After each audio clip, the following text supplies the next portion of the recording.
ഇതാണ് Venice. Venice ആ പാലം കടന്ന് ആ കാണുന്ന അകലെ കാണുന്ന കോസ്വേ ആണത്.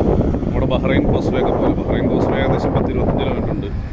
മറ്റേ മലേഷ്യയിലുള്ള പെനാങ്ങിൽ നിന്ന് മറ്റേ വിക്ടോറിയ ടൗണിലേക്കുള്ള ഇതിലേക്ക് ഏകദേശം ഒരു 10-20 കിലോമീറ്റർ ഉണ്ട്. ഇത് വെറും 4 കിലോമീറ്റർ ഉള്ളൂ. ഉണ്ട് ഇതിലെ ട്രാമുമൊക്കെ ഇതിൽ തന്നെ വരും.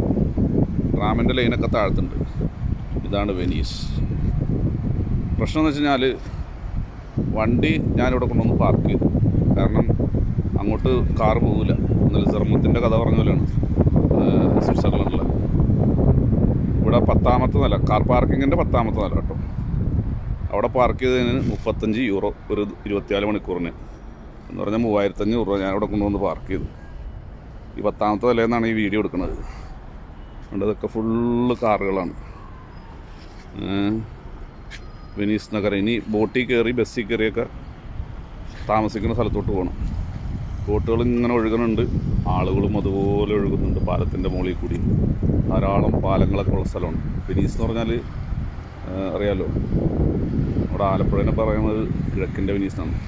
താഴത്ത് കാണുന്ന ബസ് സ്റ്റേഷനാണ്. ലോകത്തിൻ്റെ വിവിധ ഭാഗങ്ങളിൽ നിന്നുള്ള സഞ്ചാരികളും. തണുപ്പ് ഏകദേശം 10-11 ഡിഗ്രി ആയി. അതുകൊണ്ട് ഇച്ചിരി സമാധാനമുണ്ട്.